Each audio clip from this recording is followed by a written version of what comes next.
This is $1. Now you knew it was $1, I didn't need to say so.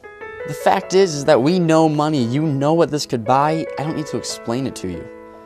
But what you probably don't know is that there is a lot of people in our area right now who need this dollar and many more like it just to survive. Poverty. The state of being under this poverty line. But what does that mean? The poverty line isn't that hard to understand, really. It's the threshold for a family that is set by the government based on the family members. So this threshold is a money value that is considered the lowest a family could make without being considered in poverty. Let's use the average for a family of 2, which is just below $16,000. When a family of 2 makes $90,000 a year, they're up here, above the line and not in poverty. If a family of 2 makes $14,000 a year, they're put down here, below the line, which makes them by definition in poverty. And if we add together the monthly averages of living, that's $650 for rent, $200 for transportation, $200 for utilities, and $120 for a phone bill. But that's every month. That equals out to $14,000 a year, the same of what this family is making. These numbers don't make sense. You're left with nothing for food, which by average on the lower end of things is $3,600 a year. You have to put into account there's also clothing, and what if an accident happens, and repairs, and doctor bills. Not only that, but the income is recorded before taxes. That causes 30% of Americans to be on the border, still in need, but without assistance, and in reality making lower than the line. When struggling just to make ends meet, it can be kind of hard to be supplied with proper clothing. And with a winter like this, that can be a problem. We all live life, but just keep in mind those that live a life with less.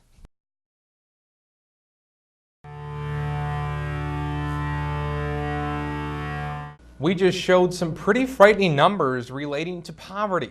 And joining us now to talk a little bit more in depth about the problems of poverty, our Professor of Economics Department Chair at the U of M, Flint, Chris Douglas, and State Senator Dave Robertson. Thank you for joining us. Delighted to be here. Now, how is that we are the richest country in the world, but we still face problems like poverty? I think one thing to keep in mind is that poverty is a relative measure and measures people relative to everyone else in the U.S. By comparisons with the rest of the world, someone who's in poverty here is much better off than someone who might be poor in India or Africa or somewhere like that. Poverty changes with the state of the economy. It goes up when we have an economic downturn like right now, but it doesn't really move as much as you'd think. And State Senator Robertson, your take on this? Well, poverty has always been with us and always will be for the reasons that the professor mentioned. I think that in the academic world they make a distinction between economic poverty and behavioral poverty, and we need to look at the circumstances of poverty. As was mentioned, people in the United States in poverty relative to other folks in other parts of the world would be viewed as reasonably well off, but everything is relative, as was mentioned. I don't want to diminish in any way, shape, or form the seriousness of poverty that does exist in the United States. It's a very serious issue and always has been.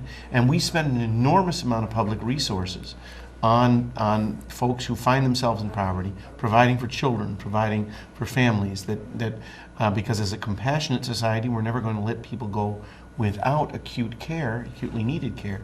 But it is something that we will struggle with always. Now, can we talk a little about, we can start with you, Senator, a little bit about how we got to this point of being in the whole poverty so much? Well, I think that if you take a look at the way this issue is discussed, one of the variables in the equation that I think is really a dominant variable is the family status. The largest single variable is if children are found in poverty, it's because they have a single parent head of household. That is the dominant variable. If and that is the question we have to ask. We have to encourage people to keep the family unit intact. And Professor, can you touch on the topic here of how did we get into this point here? I think the senator is absolutely right. Add a couple things. One, poverty does seem high right now, But it was a lot higher, say 50 years ago. If you go back to the 1960s, you're talking a poverty rate over 20%. So one of the real ways to lift everyone out of poverty is to have long-term economic growth, to have a growing economy. Going off what you said, Senator, about education, now how might being in poverty limit someone's life chances to get a good education? Well, obviously, children born into poverty, in households, into single-parent households, and into poverty circumstances may have a more difficult time accessing or availing themselves of the education that others would be able to have.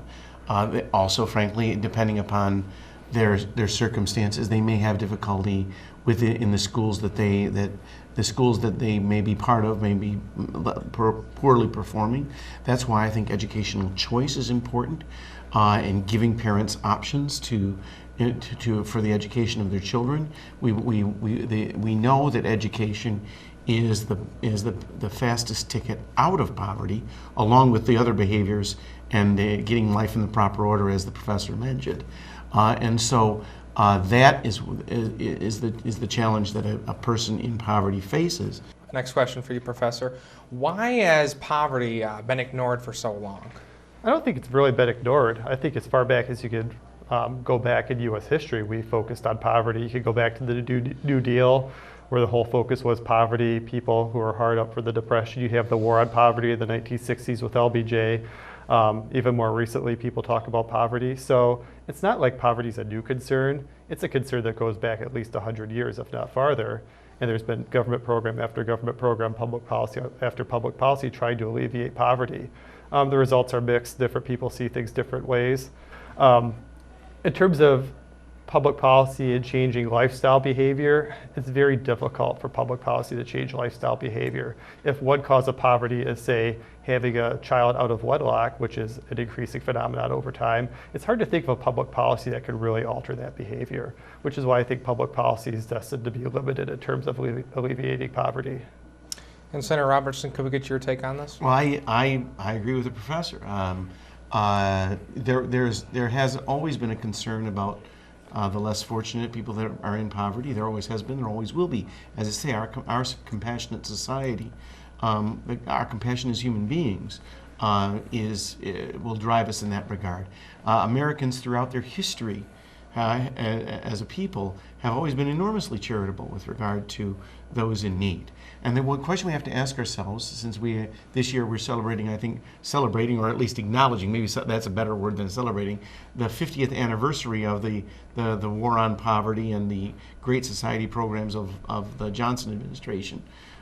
We have to ask ourselves, what have been the results? Have the results been for the better or for the worse? Some could point to some indicators that say there is some improvement, but in many, many areas, in terms of the incentives that have been created, or the perverse incentives that have been created by our welfare system, that things are far, far worse as it relates to the behavioral aspect of poverty and what we have incentivized and created.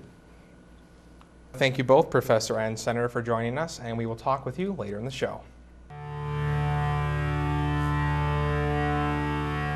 Poverty, a word defined as the state of being extremely poor. But for everyone facing it, they tell a different story on how they got there. Genesee County as a whole has a poverty rate of 27%, and the people living here are struggling to make ends meet. Tammy Houston is one of those people. A college graduate with a bachelor's degree, a single mother that was pregnant, lost her job due to an accident. That left Tammy without a place to live. The day that I got the news, I was at the doctor's office, and one of my friends was there. And I was just like, thank you, because, I said, I don't know what would have happened if she wasn't there, because that news, it could have affected him, and it was already affecting me. I stayed in contact with certain people who were supportive and not scary about my situation. While probing to find a home for her and her son, she didn't give up and kept searching. There were places that had like a long waiting list, and like even at Family Promise, like right now they have a long waiting list. So yeah, it's not just like, oh yeah, because even when I went to the doctors, they would give me a list. I would call different counties. I'm like, I don't care. Just look, I need a place to stay. After applying for many shelters, Tammy finally found Family Promise of Genesee County, which is a shelter at the Calvary Church in Flint. Tammy's situation is a perfect example of the type of family that we serve. Lindsay Moore, the director of Family Promise, says she handles situations like this every day. Family Promise of Genesee County's sole mission is keeping families together during a time of homelessness. And as a director, I meet with the families before they come into the program to get an idea of what their situation is, what kind of help they'll need, and to figure out if our program is beneficial for them. When families come into Family Promise of Genesee County, they're often hopeless because they don't know how to provide for their children, they don't know where their children are going to stay, they don't know what they're going to be eating, and they don't know if they're going to be safe. While they're with us, we try to have an all-encompassing package.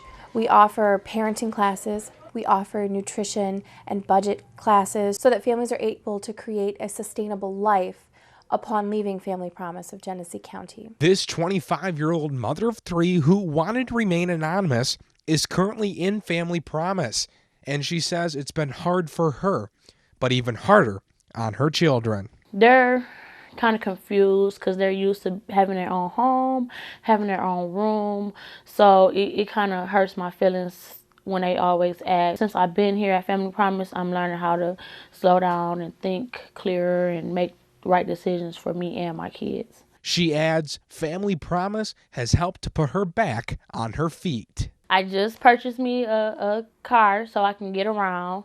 I'm going back to McDonald's for a part-time job. I start classes January 5th, so everything pretty much is falling in plan. Now it's just saving up to get into an apartment. With poverty continuing to grow, shelters are running out of room and resources, which means they are turning people to the streets. Even with our organization being open and able to serve families, there's still a need for families out there because there is just not enough shelter space available for families, for children, or parents may have exhausted some resources sometimes. So I think that as the need continues to be so great, as there's a gap in services or a gap in benefits for families, I think that expanding services will only help. It could be anyone. That boy you pass in the hall, the girl you sit next to in class, your best friend. It could even be you. Poverty isn't something you can point out from a glance. Most people have clothes, a house, and food, but some not as much as others. There are people who barely get by every day, and no one can tell. It's difficult to identify because we're trained that you can look at someone and tell that they're homeless or that they're poor, and you can't. And so we often make judgment calls that are misjudgment calls because we'll think, oh, you look fine, you'll be okay. And really, you haven't eaten for 2 days. We're looking at thousands of people who are receiving services every year, not counting the people who aren't receiving services and who don't know, who have not a clue on how to receive services. Some families don't even know what signs indicate they need help. Inability to meet basic needs, having to make choices between paying your utility bill and feeding your children, or having to make choices in buying your medications or feeding your children. But how do people get here, to a place where they need help? Many are born into it, it's all they have known, and they have never had a chance to break free. Others lose their job and their income drops significantly. Some people get a health problem that sucks all their money away for treatments and medications. Others live paycheck to paycheck and are one moment away from losing everything. But what should a family do when they start to struggle in their everyday life? The first thing to do would be to take inventory of your resources. Is there family that can maybe take you in, or families join households to kind of lessen the bills and things like that? But as far as if you find yourself really needing community resources and you don't know what to do, the first thing we tell people is to contact the Department of Human Services because they have mainstream resources. But if people are so desperate for help, Why aren't they getting any? You have things that you would probably guess, like pride. If I've been able to maintain all of my life, and my family was never in poverty, and we work, we have jobs, and all of a sudden I'm finding myself struggling, I may not seek help until it's too late. There are many places to turn to for help inside our own community, while people who don't need help have many ways to give back to others. Donations are always nice. Financial donations to the organizations that are helping is always nice. But if you don't have that, maybe you have a blanket that you're not using. Maybe you have a sleeping bag that you're not using. Maybe you have 2 or 3 hours a week that you can donate time. As for families in Davison, their children have opportunities to help them at their school. One of those is our free and reduced lunch program. And through this program, students can have lunch and breakfast every single day for free or at a very, very reduced price here at the high school. They also have opportunities to retake the ACT for free if they're on free and reduced lunch. They also can apply to colleges for free if they're involved with this program. Additionally, there's times where they can do AP testing for a very, very reduced price with this program as well. But just like in the real world, people are eligible for programs and don't even know it. What we know from our percentages is that students are signing up more frequently at our elementary levels, and by the time they reach high school, our numbers are lower. It only takes a simple form to apply, and everything is anonymous. Nobody will know you are getting things for free. Our students, I think, try to make do, and many of them say, you know what, I think somebody else needs this more than I do. But actually, this is not taking away something from someone else. It actually benefits the school and individual students if they sign up for these programs. Don't suffer in silence any longer. Step out of the shadows and reach out to programs that help. If you think you need help, stay tuned for a complete list of programs in our area at the end of the show.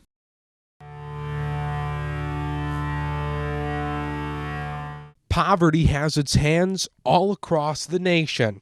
There's an incredible misnomer about the homeless population. I often talk with groups of people who say things to me like Grand Blanc doesn't have a problem, Davison doesn't have a problem, Flushing, Fenton, all those areas don't have problems, but the harsh reality is they do have problems. It's not just a given place. Homelessness does not know a demographic and does not know a stigma. Homelessness happens, and our organization exists to give people a hand up and not a handout. There hasn't been a major piece of legislation on poverty since the 60s. So we looked for answers and sat down with Congressman Dan Kildee. It was 50 years ago this year that President Lyndon Johnson declared a war on poverty. The problem is we really haven't fought a war on poverty. We've had a series of battles and we've had a whole series of retreats where the commitment to job training, to education, to pathways out of poverty haven't been complete, and the platform or the floor of decency, the safety net some would call it, has been dismantled as well. The congressman also said that he hopes that Congress does something regarding poverty, and he even has some solutions he wants to propose. I hope Congress takes this up, but the recent history is not so good. We saw significant cuts to something as fundamental as food and nutrition programs. We fought those cuts and we were able to actually keep them fairly modest. But there are some that wanted to engage pretty draconian cuts and actually eliminate people from that basic support of food and nutrition on the table. It, to me, is in the wealthiest nation ever imagined on the planet. That is unconscionable. Even though some in Congress are fighting for more funds, organizations just don't have enough. We want to help everybody, but there are so many people who come to the door and you qualify, we just don't have any money. And we have to tell you that. And you say, well, what do I do? Well, you can go this place, this place, this place. Well, I already went those places. And so, yeah, we do a lot of things like make room for one more person in the shelter and things like that. But a lot of times, there's never enough money for the resources. Congressman Kildee found that out the hard way when he tried to live in the shoes of those who face poverty on a daily basis. It was $31.50 for the week, and I had to shop and I had to find food to sustain me through that whole week. Now, the problem was I didn't have as much difficulty finding ways to economize and put food on the table. But what I discovered was that the menu that was available to me was not a healthy menu. In order to have fresh fruit and vegetables, you got to have more than $31.50 a week in order to live. So I wound up with a much higher carbohydrate diet, processed food, not so much fresh fruit and vegetables, very little fresh food. And it's no wonder that you see a high correlation between poverty, obesity, diabetes. Problems that are related to poor diet are disproportionately visited upon the poor.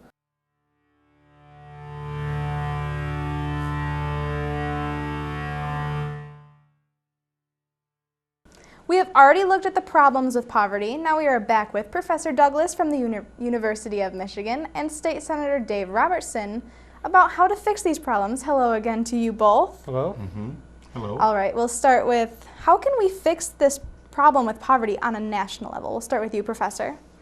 On a national level, I think the best thing we could do is maintain an environment that's conducive to job growth, in particular full-time job growth. So remove any barriers there are to full-time job creation, because really a full-time job is the best way for someone to lift him or herself out of poverty.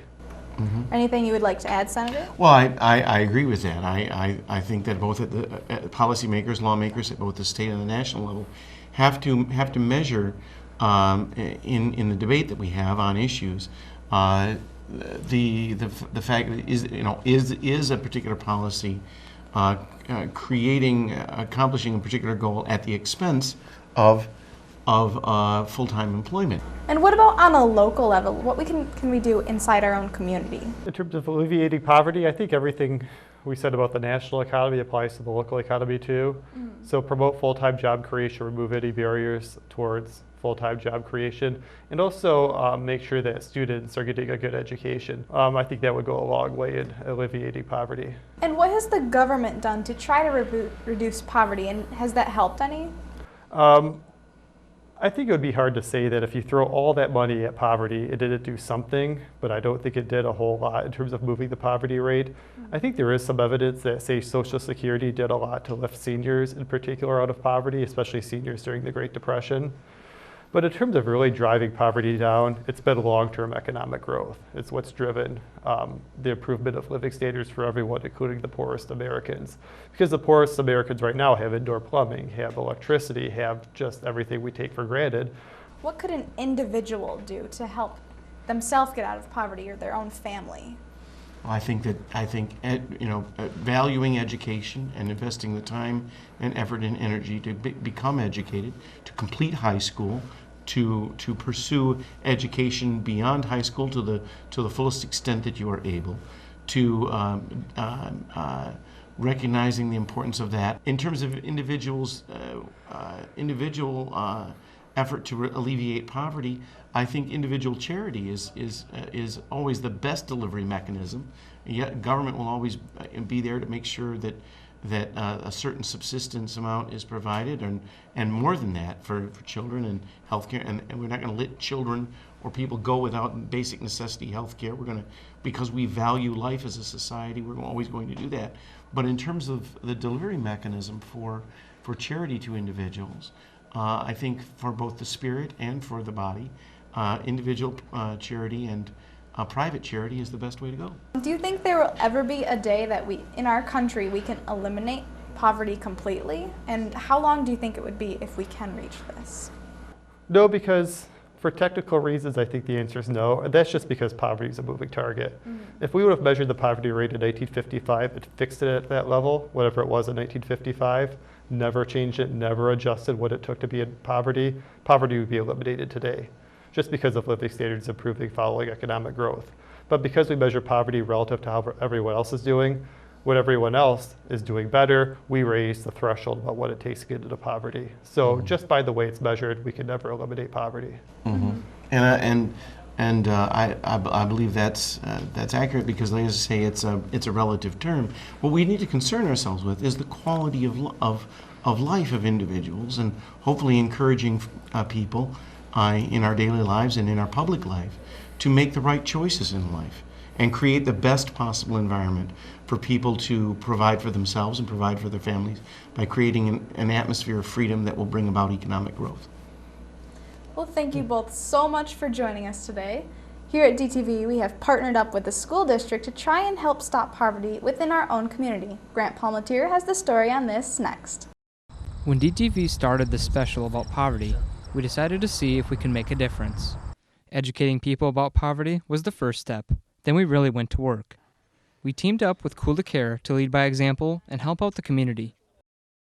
Cool to Care is a cause to help out the families that can't put food on the table. Cool to Care is a district-wide campaign for students to donate cans to Outreach East. Students, teachers, and helpful families donate non-perishable food and money over the course of a month to Cool to Care.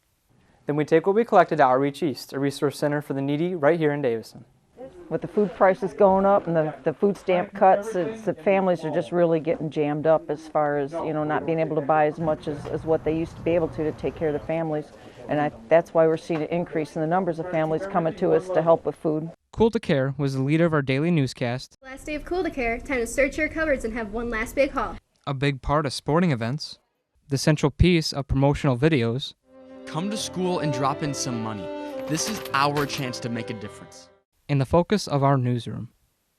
When the month came to a close, we led the collection process as we headed out to the 9 Davison schools on an appropriate ride, a school bus. Students, teachers, and community members alike donated. It's really nice to see kids donate because we know that it's going back to people in our community, and it's nice to see kids being able to give back. It feels really good because you know that you're part of something that's helping people get food on their table that they need. The community of Davison altogether provided an unthinkable amount, 32,000 cans. It shattered the previous district record of a plentiful 18,000 cans. It's gratifying because there's so many that are just really trying. They're working minimum wage jobs or barely above minimum wage, and the cost of living anymore is just up there so much that it's really hard for them to make ends meet. The less fortunate now have food for months to come, thanks to Cool to Care and the efforts of everyone involved. Grant Palmatier, DTV News.